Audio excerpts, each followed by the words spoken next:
Hey there, Christopher Thunder here from Rider of the Storm. Sorry about my shadow. Sun is coming up. Why would you leave your bike a little dirty? Why not clean it? Why not scrub it completely dirt-free and then go out and ride a perfect bike? Well, you can do just as much damage cleaning your bike as you can making it dirty. The detergents, what they do is they get into the joints that are supposed to be lubricated, and they can dissolve grease and other things very slowly. More specifically, your chain. Okay, so if you spray all these detergents on your chain, like you go to the car wash and you foam up your chain and you spray it, you're going to be washing out the very lubricants that you need to keep that chain going, even if that chain is a little dirty. So what would you do? Well, you put your bike on a stand and you just run some oil over your chain and then go out there and ride your bike really fast, and that will fling off most of the dirt. The oil will penetrate the rings and will lubricate the rings again. What about the front here? You can see how dirty that is, right? I've been doing some mud work. Yeah, you can wash that off. You know, that's okay. Yeah, you can make your motor a little bit cleaner, make your fenders a little bit cleaner, and that's all fine and good. Make sure that any grease that may have splashed up on your brake rotor is cleaned off. If you have got dirt caked up on your brake rotor, make sure that dirt is washed off as well. Now you can see I've got sand in the side of the tires here. These tires are really great. When it comes to mud, these teeth and sand, these teeth will push you through the sand. They will. Now I'm 230 pounds, this bike's 300. So together we're about 500 pounds trying to push through the mud. And even with a street tire on, right? This is a street tire. I can still push through the mud. I can tear right through a mud puddle or sand whoops. Okay, so whoop-de-doos that are sandy, I can still power through those with this tire. You might want to just kind of wash this off real quick. Make sure that there's nothing jammed in your bike, like twigs or bugs. And I get a lot of those. I get twigs jammed into things all the time. In fact, I drove home with a twig jammed into the rotor up here. And I drove all the way home like that, and that happens. So you should do a visual check of your bike after you go for a ride. Washing it off is a ritual that's really important, because this is how you inspect your bike. You inspect your bike by washing it. And then while you're washing, you grab and pull stuff and you make sure that things are not out of place. Any custom jobs you do on your bike should be checked. Now, this is a key area here.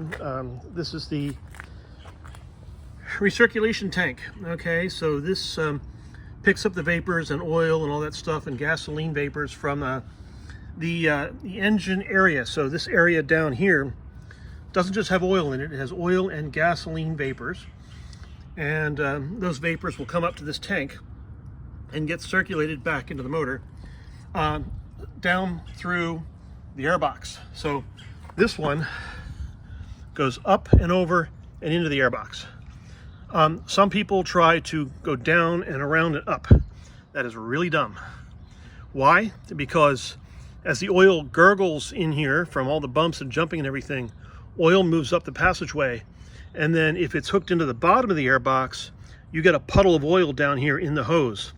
And as you do a wheelie or if you accelerate, that oil is sucked up through that hose and back into the airbox, which is why people have puddles of oil in their airbox. And when they park their bike, there's a big puddle of oil underneath of it. If you have that problem with your XR650L and you have a tank like this, it means that your recirculation system is not plugged in correctly. Make sure that it's plugged into the top of the airbox. There's two outlets in the front of the airbox. There's one down and one up. Make sure it goes up, over, and into the airbox. And that'll solve your oil dripping problem down here. It's basically a routing issue. Now, here's another custom job here. I want to make sure that that is properly attached and tight on the splines of the shifter shaft. That is nice and tight. That is a moose shifter. See, it's got a rubber end on it. The stock one is all steel, and that tends to mess up my boots. So I don't like holes in my shoes, so I got one with a rubber end on it, and that really helps out a lot. Stock pretty much everything else. I've got a lowering link back here. And you look at it and you go, okay, Mr. Thunder, you've got a lowering link on your bike, but your bike doesn't look like it's lowered at all. Well, that's because I've got a custom suspension on this thing. This suspension has been raised up for jumping. When I got on this bike, I realized it was way too high for me right off the bat. I could barely touch the ground with my toes. And it was never like that. I had 2 other bikes and I could always put my toes flat on the ground. And even though I'm older, I haven't shrunk that much. So I had to put a lowering link on it, and that made things a lot better. I also lowered this fender, which was actually up here. That gave it a much better look. It was just weird. The fender was just way too high. All that being said, while you're washing, walk around your bike and just look at it, just like this. Look at it and say, what can I change to make it look better to me? Maybe I'll put a sticker on there, maybe I'll put a sticker on there. You know, things that make you happy. This sticker reduces the amount of vibration in this custom front fender. This custom front fender is here because the stock one vibrates right here on the nose. That's what the stock one does all the time. And you know it points downward. Well, I didn't like that. I wanted a more modern look. Bye-bye.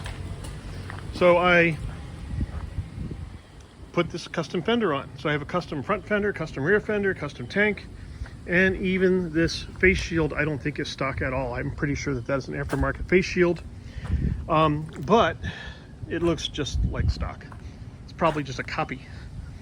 And then of course you got the hand guards and everything, which really makes it look cool. You want to make sure that all your cables are in place and nothing got knocked out of whack. Why put a piece of tape here? Because it's simple. It just holds the wire in place, and the wire's connected down here under the seat. And that's just a USB connector that's under the seat that's tied to this battery box. That's really simple. When I remove this plate here, this cover plate, there's a connector right in here, and that connector allows me to recharge the battery. But I ride this bike enough that I never really need to recharge it per se.